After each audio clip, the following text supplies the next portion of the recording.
For the final time of the 2023 college football season, it is instant analysis on the YouTube and podcast homes for BamaOnline.com. Travis Reier, senior analyst for BOL, following the Alabama Crimson Tide's 27-20 defeat at the hands of the Michigan Wolverines in a college football playoff semifinal at the Rose Bowl, a game that was essentially battled much of it in the trenches. Alabama inept for much of the first half offensively. Give Michigan some credit for that, but Alabama turned things around there in the second half. In terms of the run game, when you look at Alabama's rushing statistics in this game, considering that Jalen Milroe was sacked 6 times on Monday evening, to rush for 172 yards, that's still quite the total. But Alabama had opportunities there in the fourth quarter, just not clean enough offensively in the game. I know we've talked about that throughout the season when it comes to this Alabama offense at times, just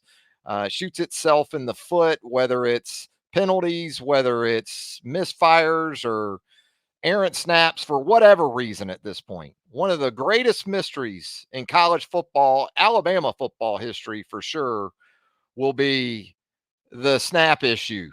Snap foo, as I'll call it, for eternity.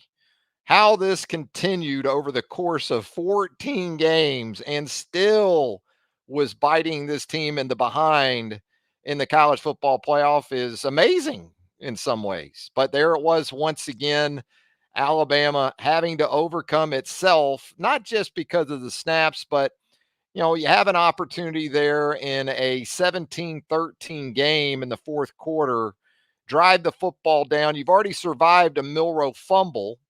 The defense gets you off the field without points when Michigan misses that field goal there in the fourth quarter. And you got an opportunity. That is the point in games when championship teams go down and step on necks, not kick field goals to go up 7. They go down, get into the end zone, and pretty much end the football game at 24-13. Alabama looked like it was on its way to doing that offensively. Gets 11 yards from Jam Miller on a perimeter run, 1st and 10, good shape inside the Michigan 35, Michigan 30, and then you get an illegal substitution penalty that puts you in 1st and 15 and puts you behind the sticks. And you ultimately end up settling for the second of two 50-plus yard field goals from Will Reichard in the game. Can't say enough about Will Reichard and his swan song performance. Really, Alabama special teams in general gave Alabama every chance to win that game against Michigan, because James Burnip was excellent punting the football. Actually should have drawn at least a running into the kicker penalty in the first quarter on a 4th and 4 play that would have kept Alabama in possession of the football. Given the way Alabama was struggling offensively, I'm not sure it would have mattered much in the first quarter, but Burnip took that shot, came back, and was outstanding. Alabama's punt team, really, in general, was great when you think about the forced or the turnover on the muff punt by Michigan. That set Alabama up on the short field in the first quarter, led to Jason McClellan's touchdown run there to give Alabama a 7-0 lead. So special teams, other than kickoff returns, really weren't able to get much going with Kendrick Law and a couple of kickoff returns, but Will Reichard just absolutely money from distance. James Burnip, very good. Caleb Downs with a hell of a play on a punt that went off Antonio Kite there in the second half, to be able to jump on that football and recover it. Just again speaks to the maturity and the awareness that is beyond his years for the true freshman, Caleb Downs. So there were some positive things, and you got to give Michigan credit. Michigan, very good plan defensively from the start. Wasn't really interested in sort of sitting back and letting Jalen, have an opportunity to work the passing game. Came after him, aggressive. And, I thought Alabama settled in defensively as the game moved along, especially there in the second half. Did an outstanding job. I mean, Blake Corum, I think he finished with 4.4 yards per carry. One of my 5 predictions yesterday at BamaOnline.com was that he would not rush for more than 4 yards per carry in the game. He ended up at 4.4, Well, two of those carries were for 25 yards in overtime when he scored the game winning touchdown and hit Alabama with a couple of runs. But 4 minute football is, to me, what this game really came down to. Yes, there were situations where Alabama, again, could have helped itself a lot more. Even Jalen's fumble that Michigan didn't turn into points, that's a lost possession. That's an opportunity right there in the fourth quarter to go down and get something done. So, even if it was just a field goal in that situation in retrospect, it would have been big. So, lost opportunities. Michigan takes advantage. And so the Crimson Tide season ends at 12-2 as the SEC champions. Nick Saban, in his post-game remarks alongside Jalen Milroe from the Rose Bowl, referred to it as one of the most amazing seasons in Alabama football history. What do you think of that? You can chime in via the comments right now here on Instant Analysis. A lot of heat on Jalen. It wasn't Jalen's best football game. I'll give you that.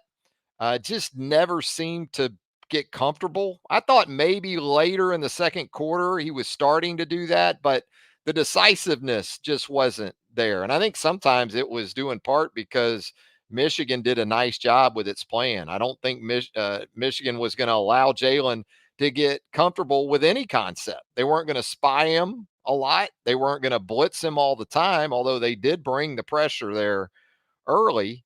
And again, just the game wasn't clean enough offensively. And I know we've talked about that throughout the season. And when you think about off-season to-do lists for this Alabama football program, first-year offensive coordinator and quarterbacks coach and Tommy Rees, first-year starter at this point. Both those guys are essentially second-year guys when you get 14 games in the season. But that's got to be at the top of the list. Administrating games, managing games, avoiding the situations where you're trying to finish a game with 4 minute offense and you put yourself in 1st and 15. And so, Alabama, even in overtime, had those chances. It looked like Jalen on that little fake toss and keep a counter off of that action. I thought he was going to score. Michigan defensive back made a hell of a tackle. That was bigger than a lot of people probably realized at the time because the tackle happened at the 9-yard line. So it was not just first and goal, it was first and goal from the 9. And that's never easy. Alabama still had its chances again, even after some snap issues and some busts up front that saw Jace McClellan, the run game stuff there. And so you get into a situation where it's 4th and goal from the 3. And Saban said afterward that he liked the first play call they had on. He thought that Michigan realized it was the right play call for what Michigan wanted to do defensively. And so Michigan called timeout. And then Alabama went with another play call coming out of the timeout. Didn't like the look that it got from the Michigan defense. So Alabama burns the timeout. And according to Saban, Tommy Rees, and understandably so, wants to keep the ball in Jalen Milroe's hands. He wanted a design quarterback run. Now, we can look at it in retrospect and say run pass option there. But Jalen from the 3 on a designed run, I like the possibilities of that. Now, the 4th down play starts with another snap that is about knee level. And when you start pulling linemen and things like that, and we saw this on some other plays in the game, that can really cost you in terms of the timing that's required on a play like that. And you had Jaden Roberts pull out from the right guard position and come left. And it looked like Michigan was dead set on taking away anything in the A gaps or even the B gaps. So it was going to have to be perimeter based. But you did have Jaden pulling around, and you watch it on the replay. I'm not sure if the snap forced Jalen into a mode where he felt like he just had to go in that situation and just run it straight up the A gaps. But there was nothing there. Maybe if he stays behind Jaden, or he's able or thinks he has time to let it set up a little bit, he can stay behind Jaden and try to follow him into the end zone. But it didn't work out that way. Alabama comes up a couple yards short. And so that's a wrap for the 2023 football season for the SEC champion, Alabama Crimson Tide. We'll get to your comments as we move throughout the program. And look, I already see in the comments a lot of talk about, again, it's going to fall mostly in a game like this on guys like Jalen Milroe, Tommy Reese. Defensively, I thought there were some issues. You had some busts. You had the 4th and 2 where you had a chance to effectively end the game. And you don't just give up the 4th and 2, you give up an explosive play. And even with the block in the back at the end of it on Terry and Arnold, Michigan's got the ball now out near midfield, and there's that drive kind of reminded me of Clemson in Tampa when Alabama couldn't get off the field. I mean, that's not Deshaun Watson. All right. JJ McCarthy's a nice player. I know he was the MVP, all those things. Somebody had to be in a game like this. I don't know if there really was an MVP in this game, but it was McCarthy when it was over. And Deontay Lawson gets a hand on that football that it looks like is going to eventually be intercepted by Malachi Moore. Malachi reacting to it ends up getting out of position, which not only allows the catch by Roman Wilson, he's able to take it and turn it up the sideline and get inside the Alabama 10. So those are the kind of things that happen late in games. I think a lot of times when you look at games like this, it comes down to a defense having a chance to get off the field and isn't able to do it. And usually when that happens, and it happened twice to Alabama last year, Alabama couldn't get off the field. We can talk about the pass interference call on Malachi in Knoxville. Bottom line was it got called. Alabama couldn't get off the field defensively. And then you think about the overtime loss to LSU last year, where Alabama had chances in the 4th quarter to close that game out against Jaden Alexander. Couldn't, Jaden Daniels, excuse me, and couldn't do it. So typically when those things happen, it's tough. It's tough to finish games the way you want to. And there was some good play design by Michigan. They did some things, kind of anticipated the backs for Michigan being involved. The tight ends really weren't as much of a factor, but Michigan certainly hurt Alabama with the touchdown pass to Blake Corum there in the first half. That was excellent play design, kind of washed it out with 3 guys coming across from the left, and then Corum, releases across, almost like a mesh concept, except Michigan used 3 guys coming from the left and Corum going back left. You had a couple guys, Corum and another guy open on that play, but it was Corum who caught it and scored. And, Alabama just defensively struggled to make plays behind the line of scrimmage. I think it was 1 sack, and that was the lone tackle for loss for Alabama. Alabama decided defensively to go with pretty much its big nickel. We had talked about that in the lead up to the game too, as far as would Alabama go big nickel against all this 12 personnel, these 2 tight ends, and sometimes 22, 21 personnel with 2 backs that Michigan likes to employ. They went with pretty much the big nickel. I think there was a very little bit of base in the game Monday night. And it was tough in the first half. I thought Michigan offensively really dictated a little bit to Alabama in the first half. So when you looked up after that Will Reichard field goal, pretty much going into the break, and it's 13-10, you feel pretty good about this thing. And Alabama in the second half responded. Under 100 yards of offense in the first half. Second half, pretty good bit better. Alabama with, close to 200 yards total offense in the second half. For the game, just 288. Jalen goes 16 of 23 for 116 yards. That's just 5 yards per attempt. So Michigan really took away the explosive plays. Alabama did not have a completion longer than 15 yards in the game. That was Isaiah Bond, who led Alabama with 4 catches for 47 yards. Excuse me, he had a catch of 29. That was the longest pass play in the game for Alabama, which was, we know, throughout this season has really thrived where the explosive passing game is concerned. It was not a factor for Alabama. First game this season, I believe, that Jalen Milroe averaged under 8 yards per pass attempt, and he was at 5. Alabama on third downs, just 3 of 13. Michigan just 2 of 11. Rushing yards again.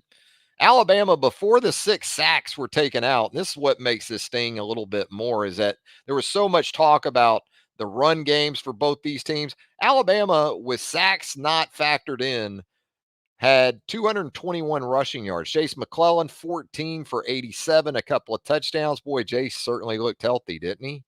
Monday night. Jalen, even though he was sacked 6 times, ran for 63 yards. So you take all those it was 49 sack yards that Alabama was hit with on those 6 sacks. So, he's over 100 before you factor in the sacks. How about Justice Haynes getting some run? The true freshman, 7.8 yards per carry on 4 carries for 31 yards. Jam Miller, just 1 carry, but it did go for the 11-yarder that we talked about earlier. We saw Roydell and Jace early in the game, but Alabama got in there with Justice and then some Jam Miller as well. But the explosive plays, again, just non-factor for Alabama in this one. J.J. McCarthy, 17 of 27, 221 and 3 touchdowns. Actually, a pretty impressive stat line when you look at it, and really good down the stretch. I mean, when his team needed him, J.J. McCarthy got the job done. I'm going to try to get to some of the comments here. Hopefully, they're not too too over the top. Yeah, it might be. Yeah, SK. He's asking here. I wonder if that last play was the actual call or if Miller went rogue and called his own number. That was the play call. Now, again, I think the execution wasn't great. I think you could probably start with the offensive line. You could start with the snap again, not being where it needed to be. And then Jalen just pretty much deciding to run it straight up the A gaps when you got a puller and Jaden Roberts working back to the left. There was not much good about it. Um, as we talked about earlier, they went through about three different three different play calls over the course of those final timeouts there in overtime. The Michigan timeout, the Alabama timeout. Paul Witt checking in here. Surprised we didn't attack the edge more with runs and the quick passing game. Yeah, I felt like Alabama offensively wasn't patient enough, especially early in the game. Pretty much came out throwing. And we had talked about it. Yes, this Michigan defense had been stout against the run, but when you look at their games against quality opposition, they had given up some yards to Penn State. They'd given up some rushing yards to Ohio State. So, I felt like not just in terms of run pass either, um, but in the passing game. Now there were opportunities once again to kind of work shorter routes, and I don't blame that all on Tommy Reese. I think there's time still when Jalen has chances or opportunities to come down, even on his fumble there in the fourth quarter that he lost. He's got Jam Miller out there in the left flat all by himself. And Jalen wasn't really decisive about anything on that play, and it ended with a turnover. And again, credit to the defense uh, for getting through that and and making Michigan settle for the field goal attempt, but not be able to connect on it. So, still trying to work through some comments here. Sam checking in. The defense needed that stop with 5 minutes to go. Sorry, but all of our linebackers didn't show up today. You have to give Michigan credit. They executed better than Alabama. Sam, I think that's put pretty well. 4-minute football. That's a lot of it. And Alabama wasn't good enough in the final 4 minutes. And coaches, they talk so much about it. 4-minute offense, getting off the field defensively. I give Michigan's players a lot of credit too. And you're right. I thought that there were times, I thought that again, there are instances where you're a little light in terms of personnel, not just in terms of schematically, right? Like you say, well, you're a nickel and you're catching against this run game for Michigan in the first half. Alabama adjusted at the half and kind of went with more of a bear looking front, and they had success with that against the run. But there's situations where guys have got to make plays. The crossing route there in the first half where it looks like Deontay Lawson is just beat. Well, he is beat. You know why? Because he's trying to run with a slot receiver, and that's not going to work. But you've got a safety in the neighborhood who should be able to support you in that. And you don't get the support you need from that. So it goes from, kind of a mild completion, a moderate completion to an explosive play down inside your 5 or your 10. And those are things that have happened throughout this season.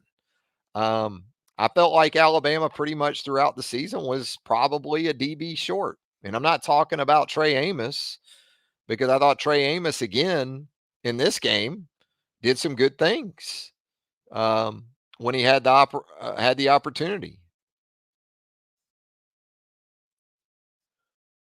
We're getting Sky here. Problem is Alabama has not played a good defense like Michigan's. Really? You thought Georgia wasn't good? I'll tell you this much: Alabama didn't run for 172 with 6 sacks against it. Against Georgia, didn't get sacked 6 times against Georgia, but still, did pretty well.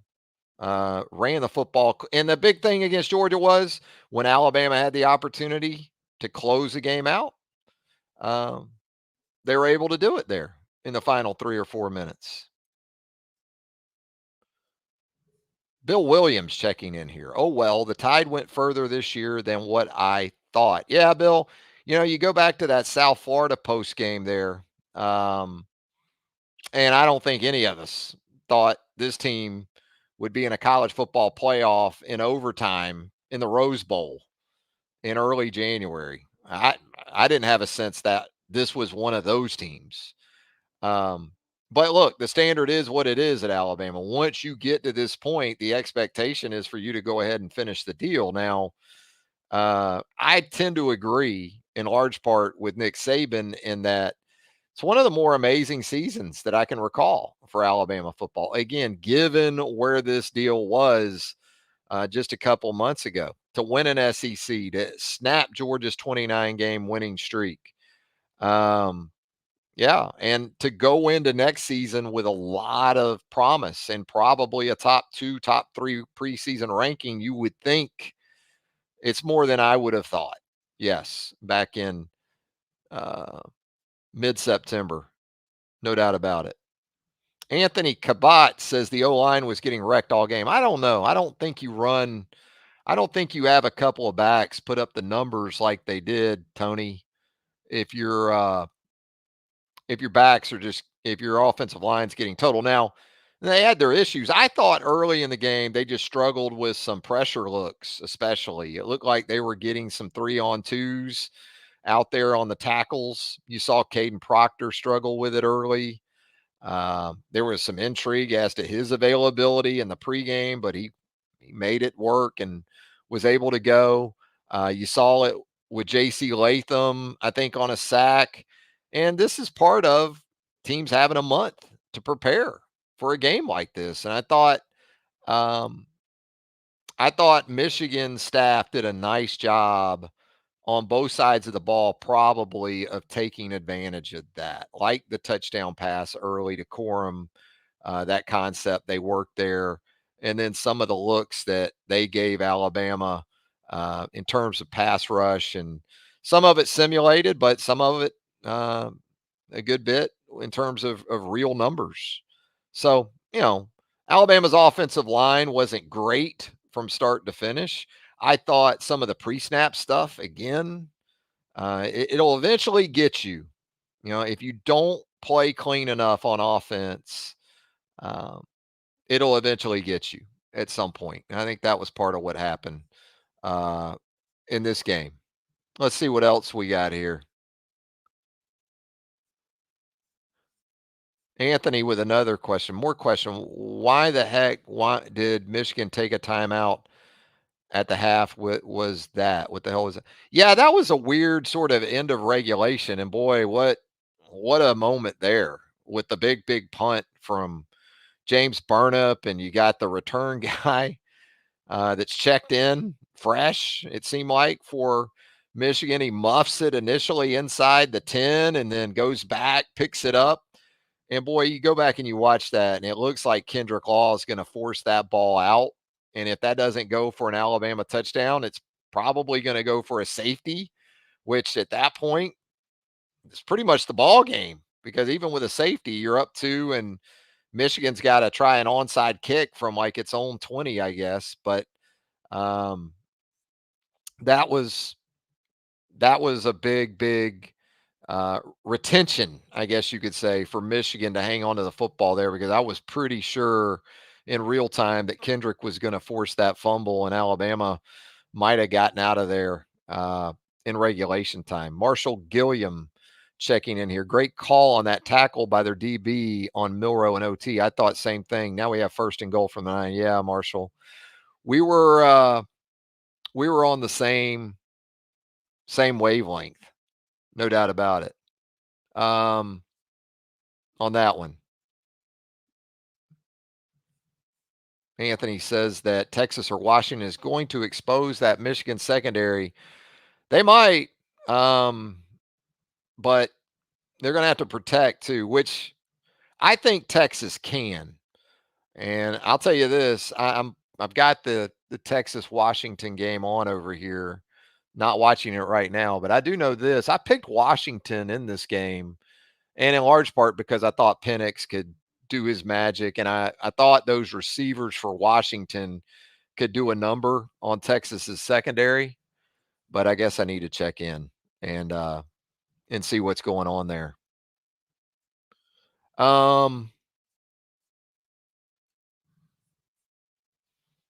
Sully 462 says Dallas Turner said he's going pro. Ain't no ifs and or buts about it.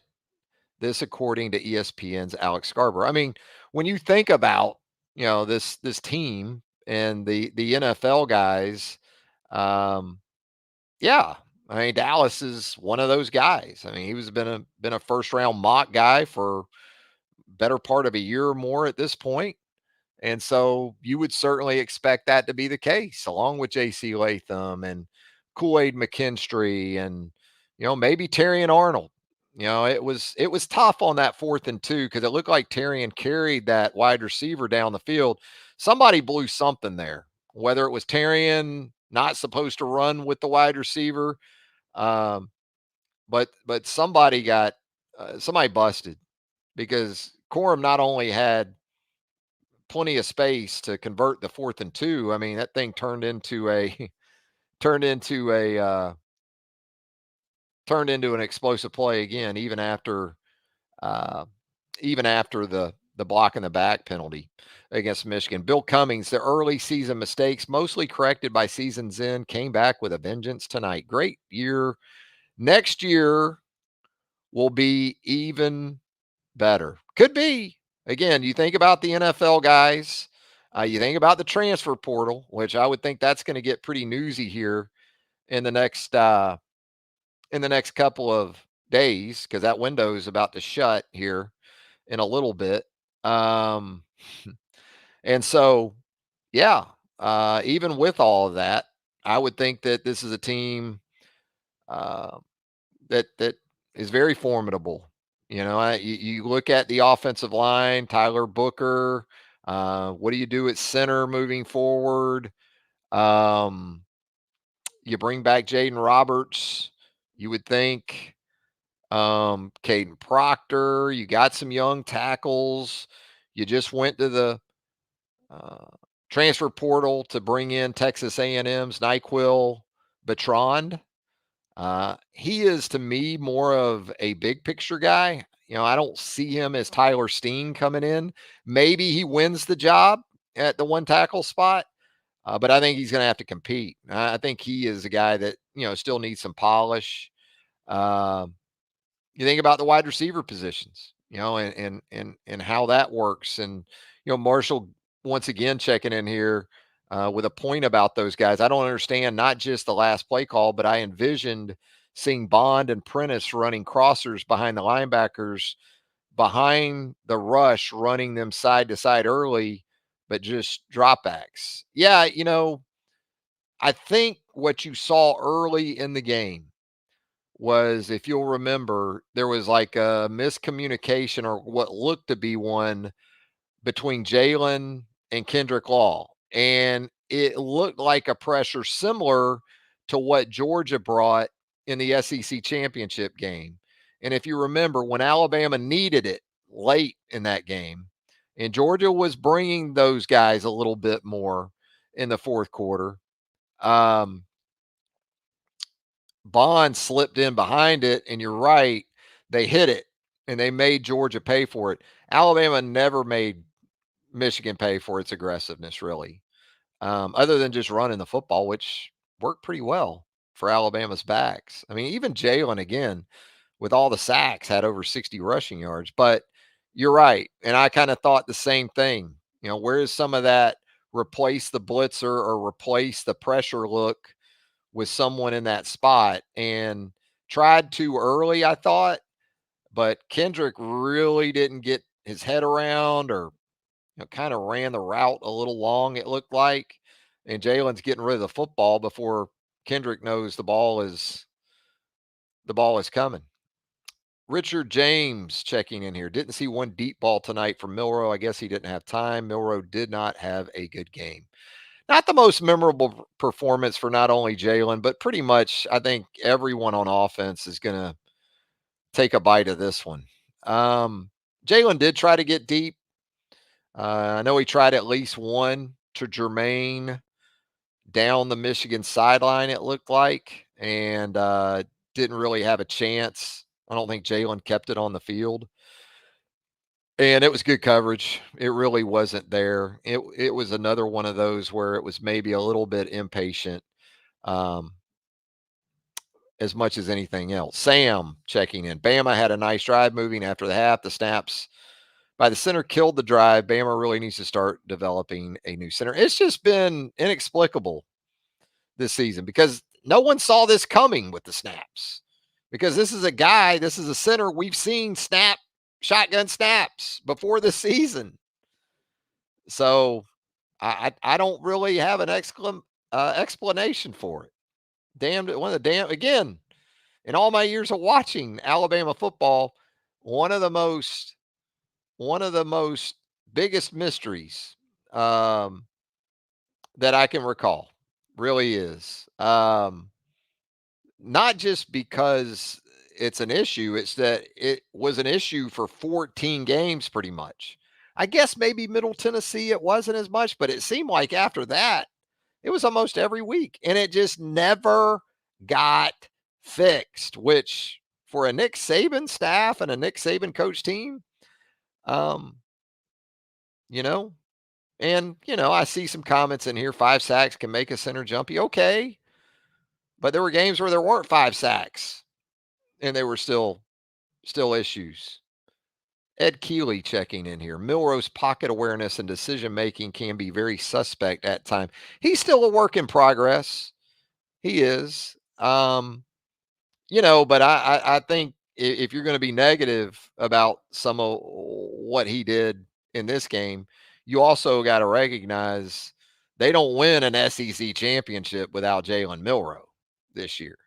So, in the big picture, the future is still very bright for Jalen Milrow. Does he still have a to-do list? Absolutely. I don't think really any player on this team doesn't have one. But when you look at the quarterback position and all that has to go into it, that list is always going to be longer than, say, your left guard or your uh, defensive end. There's always going to be more on that guy's uh, list. But I know this. I know the coaches. I know the players. His teammates obviously respect him a hell of a lot. He's voted a permanent team captain. That tells me a lot about this guy. And so, you just continue to build. As I said earlier, for he and Tommy Reese. The continuation, this just needs to be a building block. This needs to be, um, something that you've got all this data now. You got 14 games, well, 13 games for Jalen of tape. You know what works well for him. So you know what you need to expound on in terms of his continued development, not just in terms of as a passer or those kind of things, but processing, administering the game. I'm sure, I'm sure Tommy Reese would love to give him more responsibilities, you know, instead of like we saw from Alabama pretty much throughout the season. Now, there's not going to be a Bryce Young that comes through every other year or so. Bryce was, I don't know, maybe Bryce was given too much at times with Bill O'Brien. But certainly, if you're Tommy Reese, you want to see that trust factor in Jalen just continue to rise so that, he sees things on his own, is able to make adjustments on his own, because it's more than just, you know, throwing the football or keeping the ball in the zone read. You'd love for him to set protections on his own, make sure those things are taken care of pre-snap, a lot of that stuff. And I'm sure it will be. I'm sure it will be addressed. I'm sure Jalen will improve. But to get 12 wins, to get an SEC title, to get wins over Georgia, LSU, Tennessee, Auburn, an Ole Miss team now that there's going to be so much hype about going into next season. It's a damn good year. And it was a damn good year for Jalen. I know it didn't end the way anybody wanted it to, but I'm not going to let this just totally overtake everything this team accomplished and everything that guys like Jalen Milroe, the growth that they showed throughout the season. But I agree, for one night, for this game, whether it was the break, whether it's Michigan, whether it was probably a little bit of all of that, Alabama's plan, that wasn't a decisive Jalen Milroe that we saw. And again, there's a lot of things uh, that'll go into that. But when you think about another season coming up and you've got a quarterback in place like this, that's a strength for your football team. And it's not just with him. I mean, it's this room in general, regardless of what happens with guys like Ty Simpson, maybe some others. Who knows? We know Tyler Buckner's going back to lacrosse. With Julian Sayin coming in, the nation's top rated quarterback for the 2024 cycle, with promising guys like Dylan Lonergan around, uh, with Eli still around. It's a good group moving forward, and Jalen's going to be at the top of it when uh, when uh, when 2024 rolls around. Eric Jackson says that Alabama Michigan was for the championship, for the whole thing. You think so? I'm checking in over here, and Texas and Washington are 14-14. Regardless, it's going to be an interesting matchup next Monday night um, in terms of styles, right? With what Michigan wants to do, and what Texas and Washington like to do. Penix gives any team and those receivers a puncher's chance. I still think if Texas will stick with balance throughout the rest of this game, they still have a good shot at getting home, literally, because the game's in Houston next Monday night. So you could have Texas and Michigan in Houston. I'll tell you who doesn't want Texas, or who doesn't want Washington, Michigan, who doesn't want the Rose Bowl matchup in Houston, is the Houston Ticket Man. Houston Ticket Man wants those Longhorns at home against the Michigan Wolverines. I think it'll be a fascinating matchup. I think it would have been if Alabama uh, had gotten there. Yeah, Ed's checking in here on that last play again. Excuse me. It was somebody else that was checking in. Ben Weiss, no pick play for the last play. Garbage. Yeah, pick plays in that spot. I thought, I was surprised that it was an interior quarterback run. I will say that. Apparently Michigan was not. They played it perfectly. Um, Again, maybe Jalen, if he's a little bit more patient, it's a tough spot because it's the last play of the season if you don't score. So I get it. You're gonna hit it hard. But if he's able to get behind a pulling Roberts, maybe he gets in. But I was thinking perimeter some way, somehow, getting moving.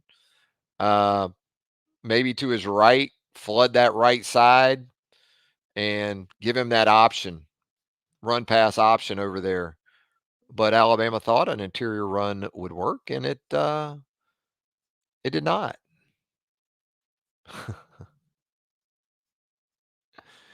Oh gosh, we got some Michigan fans checking in. Maybe you guys can hire Ryan Day.